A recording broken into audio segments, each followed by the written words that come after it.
Assalamu alaikum. Eid Mubarak. Praise be to God, the guardian evolver, sustainer, and cherisher of all systems of knowledge.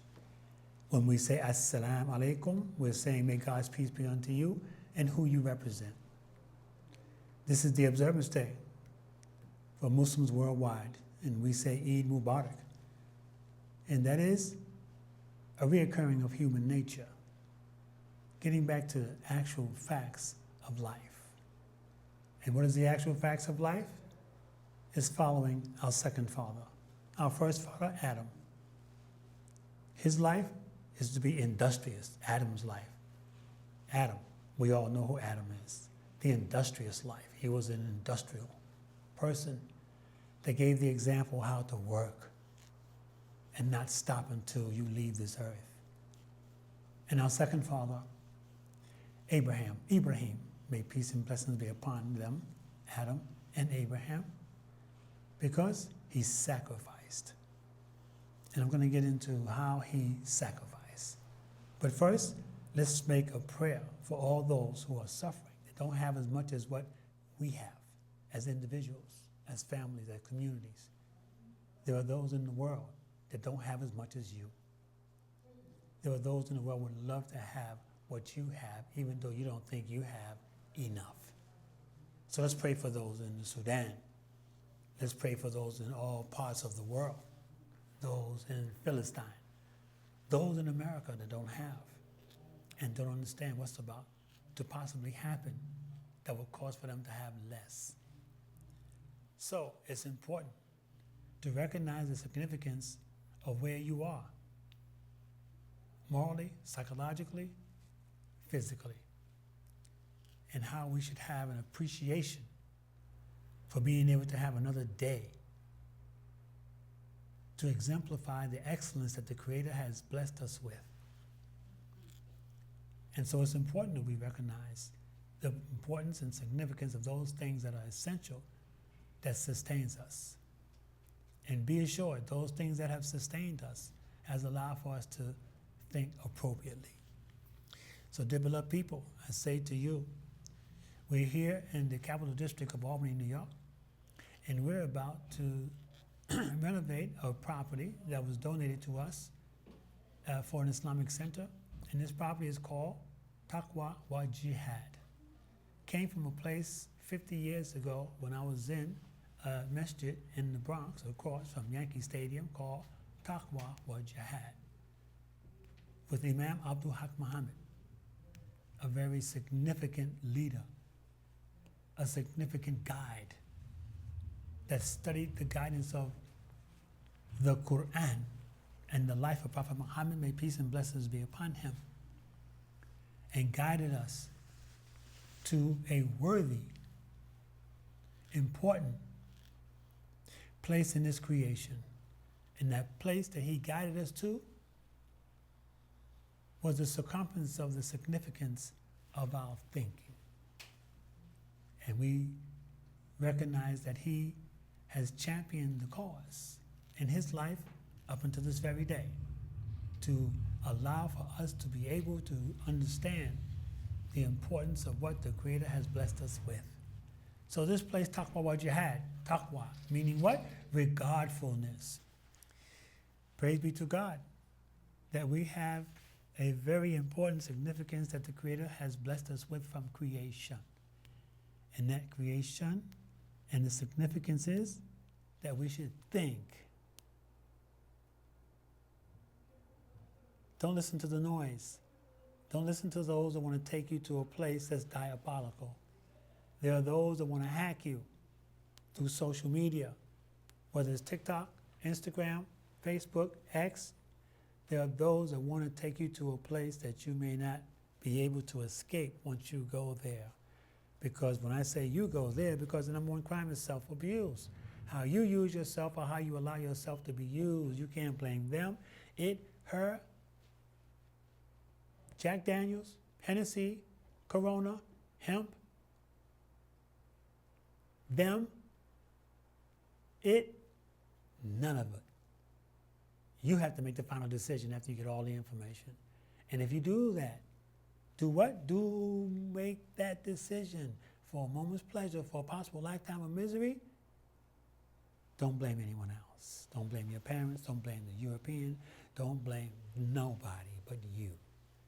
So today, the beloved people, taqwa wa jihad. Taqwa means what? Regardfulness. Do we have a regard for the Creator?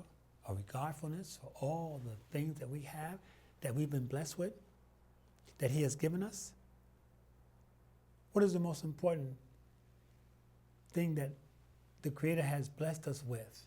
He blessed us with a marvelous book for us to study so that we can have everything we want. And what is that book? What is the name of that book? And what's in that book? That book is called Creation, Earth, Wind, Fire, and Water.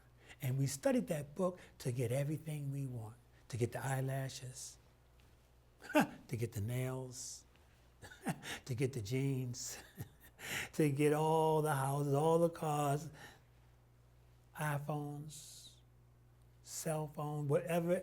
We got that from studying the first book, studying creation. Everything the human being has created, he created because he studied creation. And the author of that book is called Creator. So we don't get confused in thinking that Allah is different from Jesus or Goods or whoever. The Creator is the creator of the first book, the author of the first book called Creation, Earth, Wind, Fire, and Water. And everything we have created, invented, came from Earth, Wind, Fire, and Water, the first book. So we have a responsibility and an obligation. A responsibility and an obligation we have. And that responsibility and obligation allows for us to have a sense of understanding that we should be regardful to the Creator and thank Him often. Not every Sunday, not every Saturday, not every Friday at Juma, every Saturday at the prayer we go to, not every Sunday we go to the church, we go to the synagogue on Saturday, or whether go to a Buddhist temple, or we should thank the Creator often, daily. For how not to be, based on what we see and what we hear, what we smell and what we taste, and what we feel. These are the resources the Creator has given us to study this creation, our five senses. See how you should not be. Hear how you should not be. The smell that you sense is something you know you should stay away from. Stay away from the funk. Stay away from those words, that appetite. Stay away from those feelings that you get of stress, that you stress yourself out. Don't blame your children. Don't blame your husband. Don't blame your wife. Don't blame them. Don't blame it. Don't blame LBGTQ. Blame you. Because the number one crime is self-abuse. How you use yourself or how you allow yourself to be used. I'm saying to you, don't blame ICE. They're just a mechanism to try to promote what had already happened back in the 1600s when they came to a land that was called Africa. It was called something else before that. ICE came there and brought people here. For what purpose? For a moment's pleasure, for a possible lifetime of misery. So I ask you this question, dear beloved people. I'm asking you this question. It says, taqwa wa jihad. Taqwa, regardfulness. Here's the regardfulness. I'm asking this question. You think about it. Would you prefer reparations or restoration? Reparations or restoration? Which would you prefer? I know you would probably say you want both. I'm giving you an option. Which one would you prefer if it's only one or the other? Reparations or restoration? You know what reparations is. Reparations is if you wanted to get paid for what was done to our people, the African American here in America, from enslavement. Which would you prefer to have? Money? Health care? education, business, a home, reparations. Or would you prefer restoration? The significance to restore what was in your mind before you were brought here. For those that came here, for those that decided they weren't going to come here because they knew that person that was on that ship that brought us here, or before we got on the ship, and the way they treated them, that they would prefer to allow for the sharks to eat them alive. And they went overboard before they came here or to the islands. Which would you prefer today? Reparations or restoration? Would you prefer to restore what you had before you came here?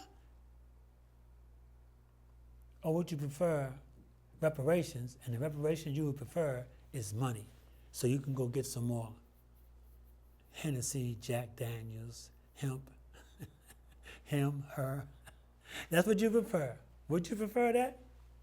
You do know, regardless, whatever you think about him. Who's him? President Barack Hussein Obama. He gave us a restoration that we needed more than anything else. That's right. You know what it is. It's not called Obamacare. It's health care. You know we need health care more than anything else. Why? Because our eyes see that we need health care. Our ears hear that we need health care more than anything else. You know we feel that we need health care more than anything else. More than money, more than business, more than anything else. You know we need health care. How do we know that? Look at us and where we are today. Are we following our ancestors? The ancestry of us. You want to say we following Madam C.J. Walker? Are you following Harriet Tubman? Are you following Sojourner Truth? Are you following Frederick Douglass? Are you following Jack Johnson? Are you following those before Muhammad Ali, Malcolm X, Martin Luther King? Are you following those before of names we don't even know what they invented and didn't get the credit for, and what they've been through and what they did to help restore the significance of the hemisphere and the circumference of our thinking? Diplomat people, I'm saying to you, you can get out there and protest today, but be assured now, I'm saying to you, the producer of this program brought to my attention yesterday that a person possibly committed suicide. How? Through a noose. And they found this person with a noose on their neck in Albany, New York. There are some that are saying it wasn't suicide. It was intentional. By who? We don't know. But let me say this to you as an African American history major.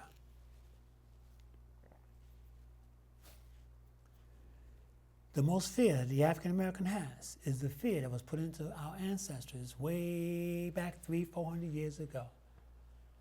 Whenever any of our ancestors ran from the farm, ran from the cotton fields, because they were tired and they got caught, or if they got caught reading a book or learning letters to try to learn how to read a book, the entire community was brought out, and that person was noosed, was hung right before the community to let them know, if in fact you do this, you run away and get caught, you're going to come back, this is what's going to happen to you. They brought the whole family, the whole community out to witness that. And now the witnessing of an individual that's been said that might have been a suicide, or was it really a suicide? But we do know this, that put fear in so many of our members of our community that are committing self-extermination, that they know they have that fear embedded in their DNA, that Boss Massa, you know who Boss Massa is. I know you hear me talking, you hear me speaking. I'm speaking to you, our community. I'm speaking to the broader community. The broader community knows this diabolical mindset in this part of the world.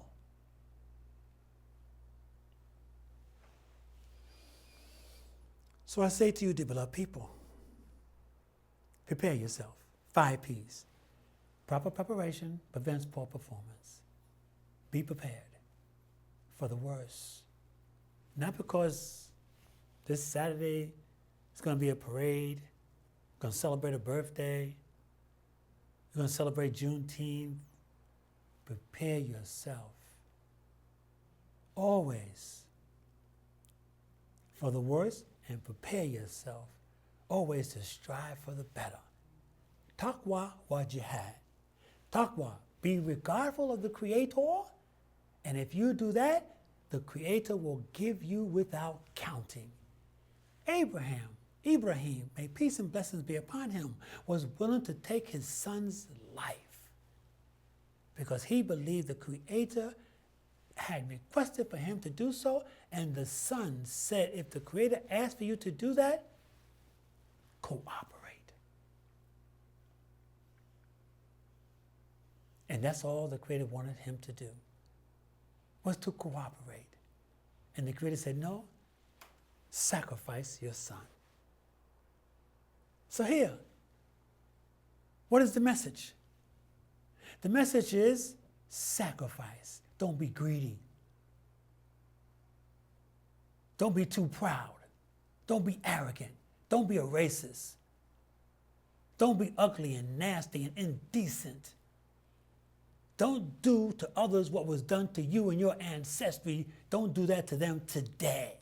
Don't sell those things in your store to those that you know that will cause for a diabolical mindset in a community that won't benefit the community, that will cause for them to run toward gun violence, that will cause for them to be indignant to their spouse, to their shorty and their cutie and their honey, to their children, by expressing themselves in an ugly, nasty, indecent way in the presence of their children with words that will permeate in the hemisphere of the circumference of their children, that their children can't wait to get to school to go use those words they heard from home or in the community. We have work to do, dear beloved people. We have work to do. And this is a time right now where you need to reflect, to know those that were strong. Not just go to Kenta Kunte, you know who I'm talking about. For those of you that did your research and understand that you should love death more than they love life. And you're willing to die for the pleasure of God, for the pleasure of the Creator. Taqwa wa jihad. What does taqwa mean? Regardfulness. Wa. What does that mean? And what does jihad mean? It does not mean what you think it means. Doesn't mean holy war. It means struggle. Struggle with all the noise that's coming to you that you have to decipher to know what's right, what's true, what's appropriate, what's significant, what's important. You got to get through all that noise. You have to make that final decision. Oh, this is beautiful. Why? Because the Creator made you in a way to allow for you to understand that you should not tug with your gut. Gut, spelled backwards, is tug, T-U-G. Don't tug with your gut for a moment's pleasure for a possible lifetime of misery. Follow your gut. Your gut said, don't go there, don't do that. Leave him alone, leave her alone. Don't go there. Follow your gut. Do not tug with your gut. Make your decision and stick with it and go for it to the max. Don't try to win and be the first one. Follow the guidelines. Dear beloved people, this is graduation time. This is June, mid-June, graduation time. Time to excel. Time to be able to make choices because now you're graduating from high school or graduating from a degree but mainly those who's graduating from high school, 18 years old, you have to sign for everything yourself henceforth. Parents can't sign for you no more. You say you want to be, always wanted to be grown, and then the word grown is the word own. Here's your opportunity to express what you learned from the time you came out the womb up until this very day. You're about to be on your own, even though you still may be living with your mom and your daddy. And if you're still living with your mom and your daddy, mama and daddy, or mama, don't burn that bridge. Don't burn that bridge. You do not know what your mother and or your father, your uncle, your granddad, what they've been through to get you to where you are right now. And where are you right now? Go look in that mirror and do the Michael Jackson. I know you may not expect for me to be talking to you like this here with a kufi on. You expect me to talk to you a certain way. You want me to tell you, just pray, and God's going to bring it in and do everything for you. I got news for you. Certainly with difficulty comes ease. And the Creator says that twice. Certainly with struggle, talk about what you had. Struggle comes relief. Think about all the things you struggle for and you get relief. You work, you get relief. You got to twist off a bottle of candy, you're just struggling, then the relief comes when you hear the noises pop. Certainly with difficulty comes relief.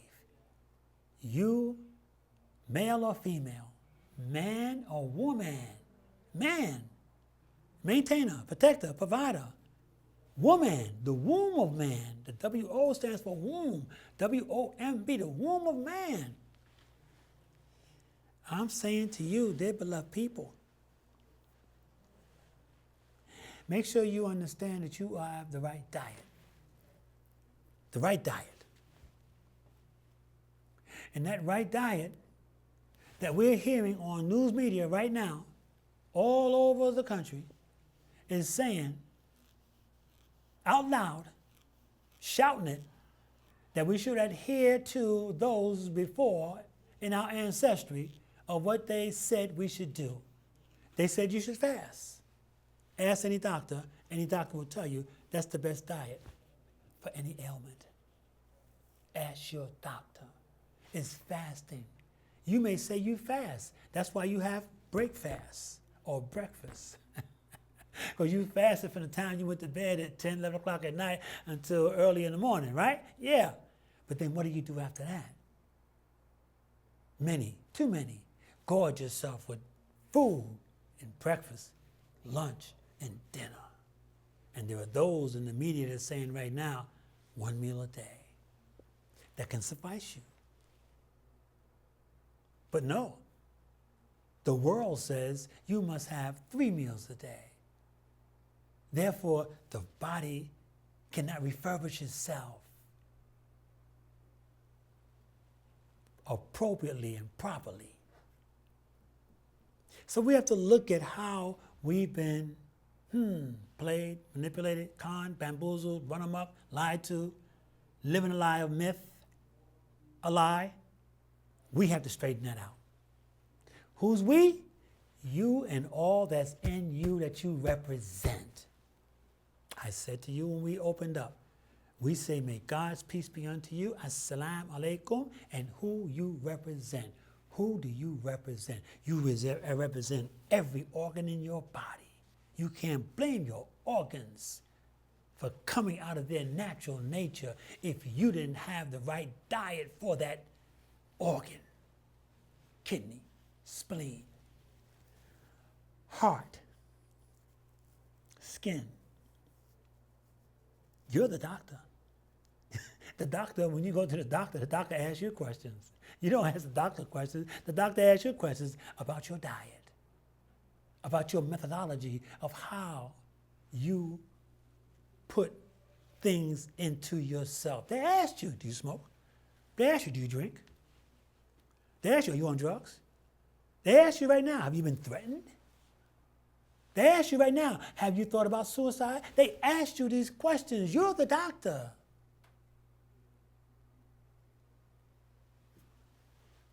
So we say, don't be like the fish. The fish is a sucker because all they see is the worm. They don't see the hook, the line, or the sinker. All they see is the worm. Taqwa wa jihad. We intend to establish and open this particular facility at 766 Clinton Avenue so that we can have regardfulness and struggle to help our community in this capital district. Not to get you to become Muslim, but to understand the significance and the importance of what the Creator has blessed us with to make better choices so we can have a community that's dignified, that's significant, that's recognized like it's never been recognized before. So others won't try to come in and take our resources out of our community. The way Ibrahim Toure is not going to allow for others to come into his community to take the resources out. But for us to clean up our community and keep our resources among us, the way they did in other parts of America besides Oklahoma. It's about to happen, dear beloved people. Regardless of whatever's happening in the rest of the world, we are going to strive and struggle for the good of all humanity. Not for just black people or white people or Latino people, for the good of all humanity. We wish we had more time. We say to you, Assalamu alaikum, may God's peace be unto you, and recognize the Creator often. Thank you. This is Abdul Qadir Islam on Al Islam in Focus.